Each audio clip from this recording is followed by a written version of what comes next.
Wonderful to meet you. Thank you so much for taking a minute out today. Yeah, for sure. So, before we get into your story and dig into your life as an editor and a writer and all of that wonderful work you're doing, I want to know 5 years ago this pandemic was raging, so many things were changing, shifting, pivoting. How did you ultimately survive the global pandemic of 2020 and how has it radiated into your world in 2025? So we were lucky. We actually didn't get impacted as much as most people because our kids were not yet school age. Yeah. So it wasn't like, oh, now they can't go to school. We already the change was my husband started working more from home, which actually we liked, and now they continue that. So it was a kind of a nice bonus. Yeah. And I actually had the most work I've ever had that year. I Wow. had the most clientele. I don't know why, but I have never had as much sense that I had in that year. So we actually, what we did with the government money is we found people to give it to and resource centers to give it to because we were not impacted and we know other people were. So I, I realize it's a privilege saying this, but we were not impacted much by it. But since COVID, I have been impacted in future years in that the economic decline has now made it difficult for people to be able to work on their books because they have to focus, they have to take on more jobs. And so they're not able to get their book done and ready for an editor, or they're not able to afford editing services. So I've actually had more of an issue since than I did during that year. So, but we do love the blessing of now my husband like works mostly from home. He still has to go in. He's an electrical engineer, so he goes in occasionally Yeah. when he has to work physically on the equipment. But when he's just computer coding, he just does that at home. So I like that part. Excellent. So let's get into your work, Loving Words. I want to know exactly what you do on a daily basis. And to do that, I'm going to put you in front of a bunch of 12-year-olds at career day. The kid All in the right. back of the room is curious and he's like, "Hey, what do you do for a living?" How do you answer him? Perfect. I love this because I'm actually a teacher at heart. I taught English before I became an editor. Excellent. Um, So, what an editor does, we take someone's writing, a book that they wrote, whether it be a fiction book or whether it be nonfiction, like a self-help book. We take their book and we give them suggestions on how to improve the flow, how to make the content clearer, in terms of nonfiction. Did this make sense? Will this make sense to your audience? Because a lot of times things make sense in your head. You're the one that understands it. So when you write it down, you don't realize that there's information missing because you know that missing information. So we want to make sure the audience understands it. So we come in and say, we're coming in from a reader perspective. I serve the reader. Here's what the reader needs to know. Here's what's missing. Or here's what the reader doesn't need to know. You can take out this. This was distracting. Yeah. It's like when you're trying to pay attention to the teacher listening and you're talking, kids are distracted now and paying attention to you and not the teacher. We want to focus on the main content. So I like to kind of go, this can be taken out. Yeah. This needs to be added in. This needs more clarity. And in terms of fiction, here's some plot holes. These things are not making sense or adding up, or the character changed here, or how can we make it more engaging and more immersive? So that's kind of the big picture end. But we also do word like at the micro level with words and sentences. When you're writing your essays, you got to revise. How can I use better word choice, or how can I um, make my sentences flow better together and be not less awkward or cumbersome. And then, of course, you've got to fix your grammar and your punctuation and make those are in. Some editors do all of that. Some editors do just the copy editing, which is the correcting of words and sentences. And some do just the big picture stuff that I talked about at the beginning. So we have different services that go down the line to get a book ready to go in front of readers. So ultimately, when you were in the same position as a 12-year-old, what did you want to be when you grew up? Was it writing? Teaching. I want to be an Okay. English teacher. I've wanted to be an English teacher since I was as far as I can remember. Okay. And I loved it. Yeah. I loved teaching, but I could not be a teacher and a mom.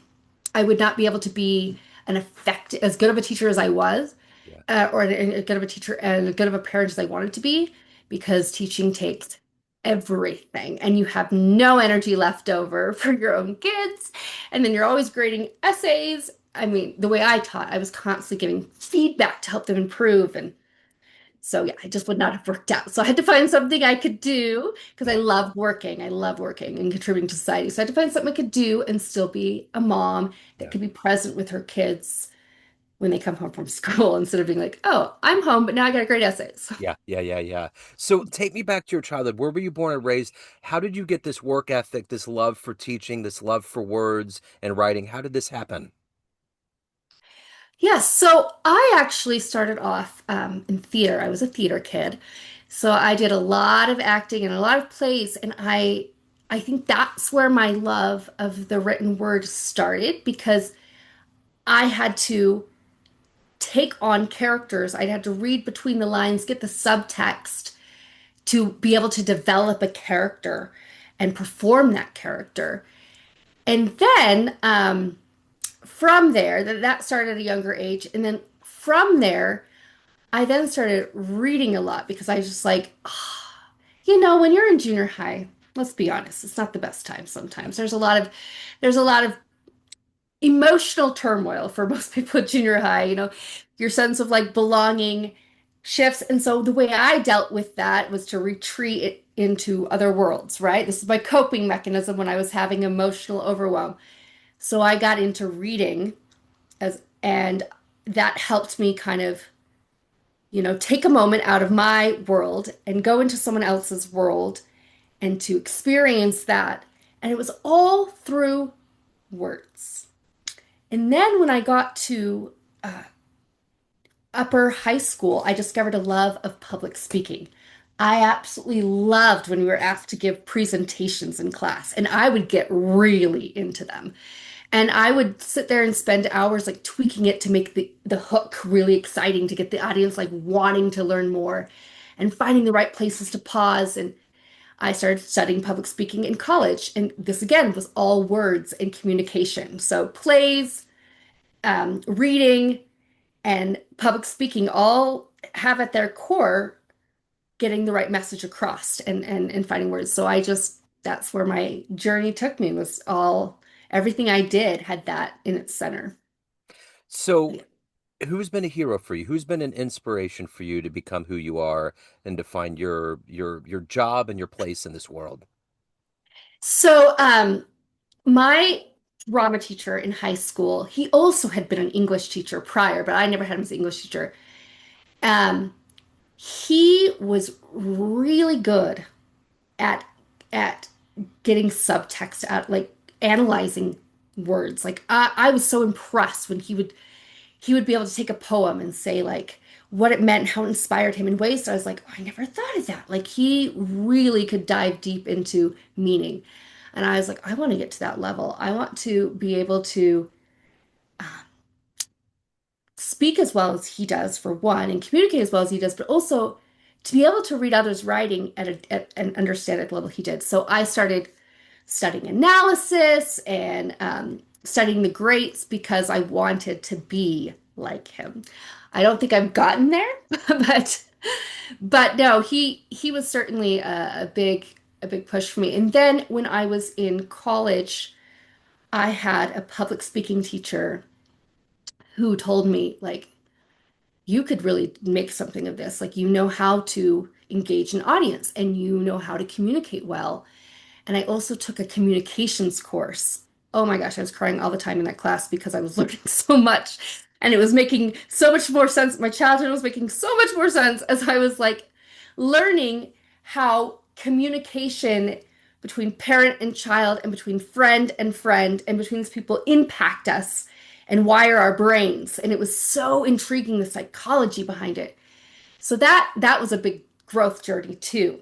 So I think it was just a lot of the teachers just showing me how this kind of thought processes and this kind of dedication to work ethic and wanting to know things really improves the quality of your life, honestly, in lots of ways. Like I've improved my relationships with people as I've studied this, and as I have this work ethic, I am better with my kids now that I've had my my dedicated work time and now my dedicated time with kids. And I just, yeah, it's really shaped me that way.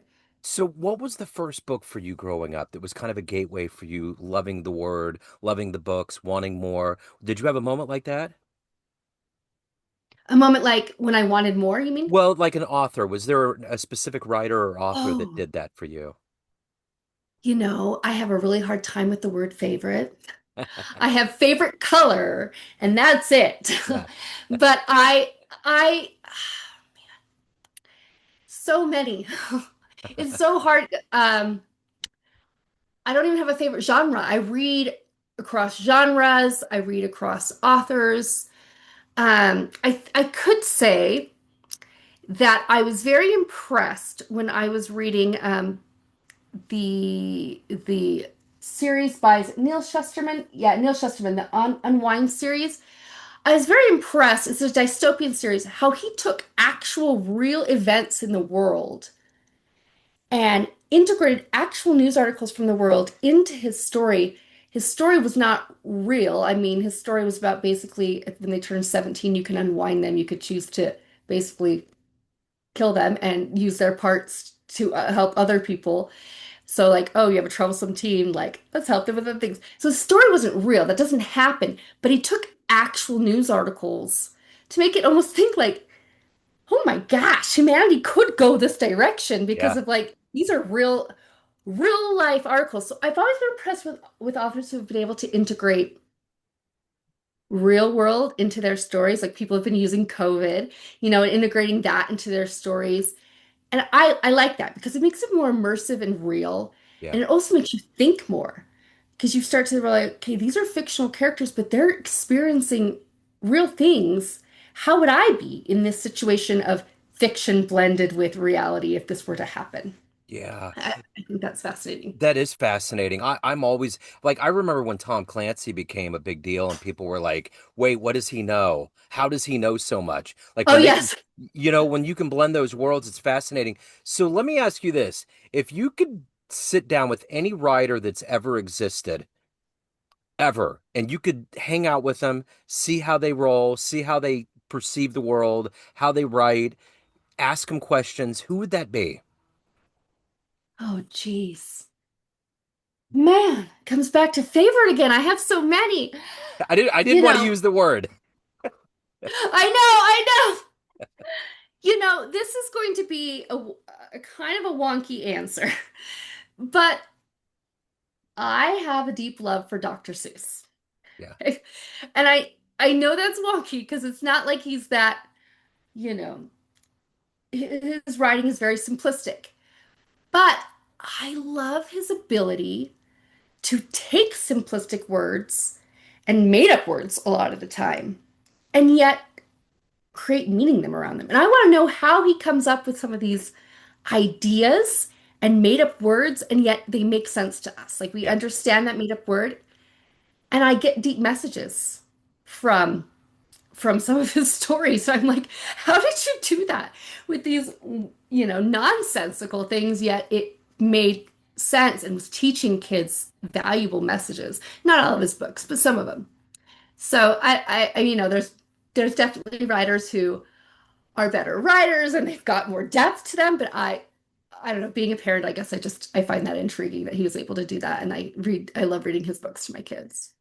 I remember seeing that Dr. Seuss land they had. I think we went to Orlando last year and it was at um, Universal. And it was so weird to think how much he has influenced the world and how, I mean, it's a theme park area. I mean, it just like Yeah. all of these characters and all these ideas and the movies and everything that's happened. It's amazing. Um, so let me ask you this. How do you balance this life of giving your time and effort to helping shape words and books, and then to take care of your soul and your family and all of that? What is that philosophy every day for you to do all of this at the highest level? So I am very much a routine and schedule person. Like that is how I keep my sanity because I'm very eclectic and I like a lot of things and I want to do all the things. So I don't just edit. I actually teach other editors how to run their business and I give presentations and I do webinars and courses and then I help authors. I have a resource center and so I do a lot of things outside of editing. So I spend a lot of time at work because I got my editing hours and I got my non-editing hours. So I am very scheduled. Like this is the time when I work on my non-billable stuff. This is the time when I work on my billable stuff. This is the time when I have one-on-one time with each kid.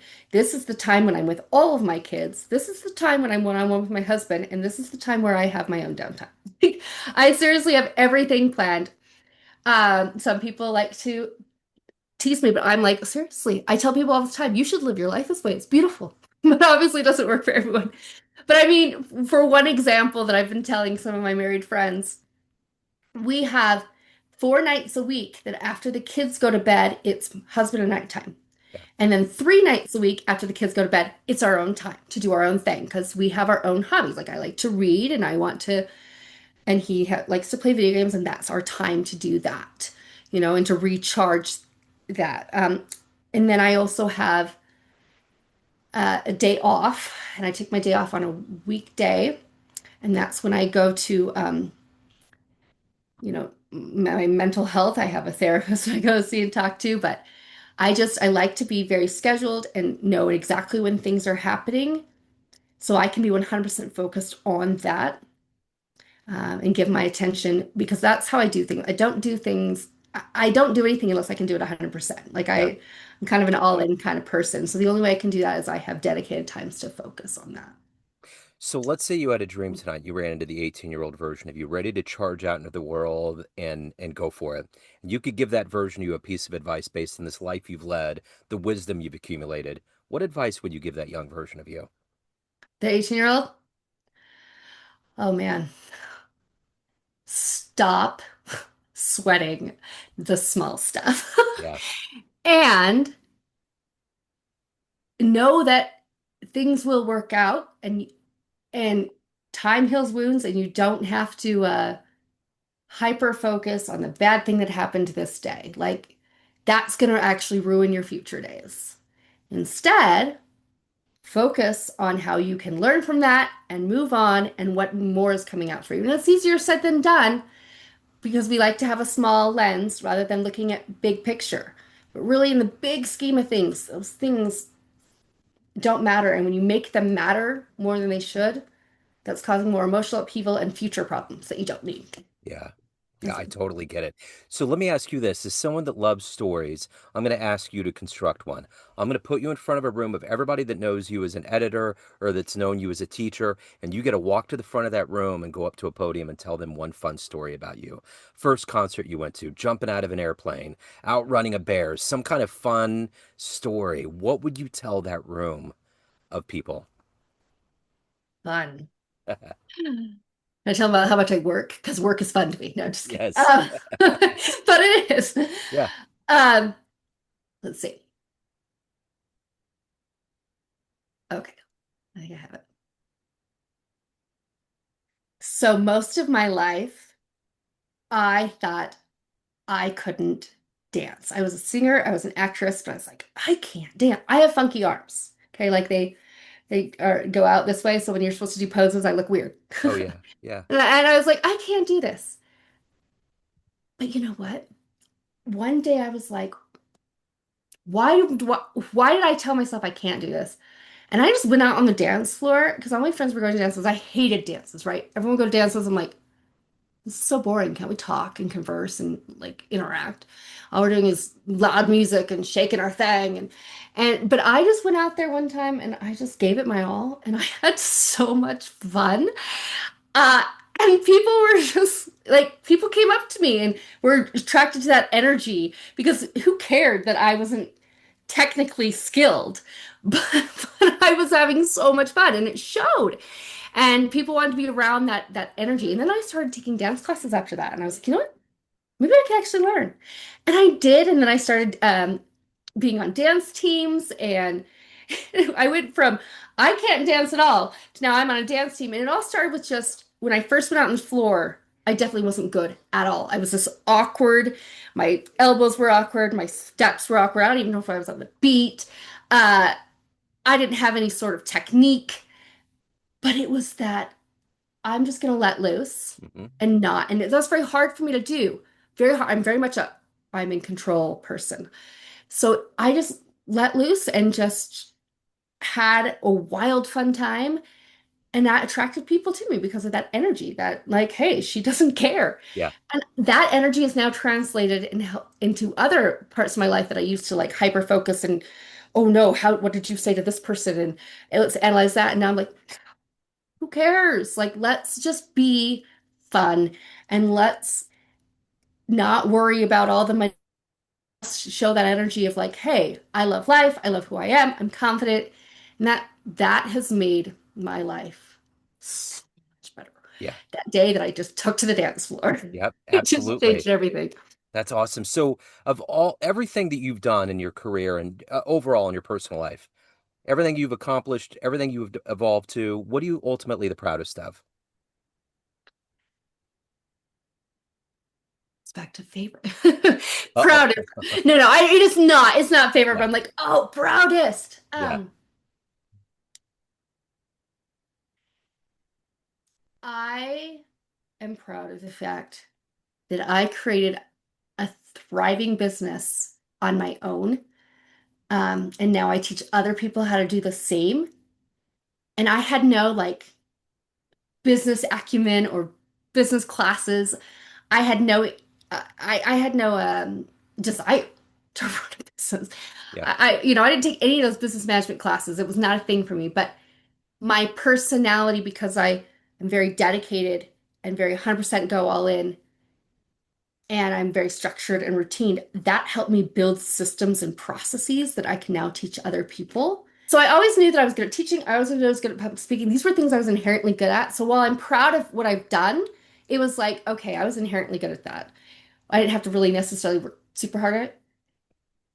But building a business was something I had to learn. Yeah. And so that's what I'm proud of when it took real hard work and effort and to stick with it. Yeah.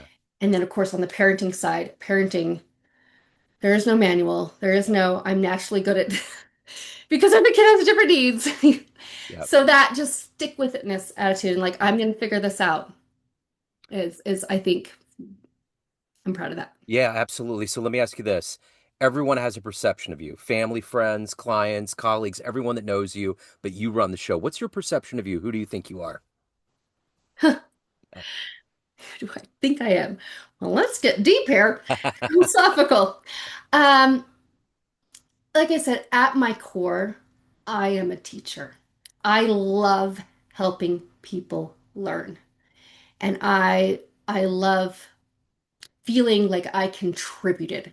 So I am a contributor, I am a teacher, and I am a hard worker who really wants to ensure her kids and the people in her life are walk away better for me being in their lives. Now that doesn't always happen, Right. but that is something I care deeply about. Absolutely. Great answer. So if anyone wants to reach out, they have questions, they want to hire you, any of the good business, where do they go? So my website, Beacon Point Services. My business name is just Beacon Point, but I had to put services in there for the URL to not head over use. Yeah. Beacon Point Services. I have a resource center for editors.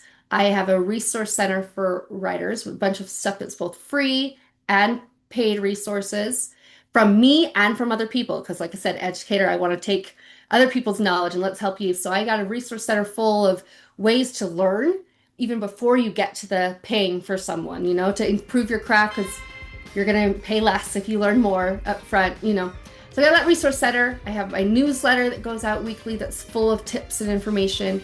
And that's all. You can get that all on my website at beaconpointservices.org. Excellent. I will put all that in the show notes. This has been wonderful. Thank you so much. Thank you for your time. Thank you for your story. And Yeah. best of luck. I'm so glad your cat got back up next to Right? you. We got a great setting here. So thank you. I appreciate it. No, thank you. You asked really good questions. I like Hello, friends. Joe Dimino here. I just wanted to let you know that after 30 years or so, I have finally released my first book of poetry through the mighty Spartan Press here in Kansas City, Missouri. As the creator and host of both Neon Jazz Radio and the Famous Interviews with Joe Dimino podcast, along with being a visual artist, I'm ready to embark on a new adventure and want you to be a part of it. You can get a copy online via Barnes & Noble, Amazon, and actually on the streets in Kansas City at the great Prospero's bookstore off 39th Street. You can also visit joedimino.com for links to the book, to more poetry, and everything in my world, including paintings. Thanks for all of the love and support over the years, and please dig the words.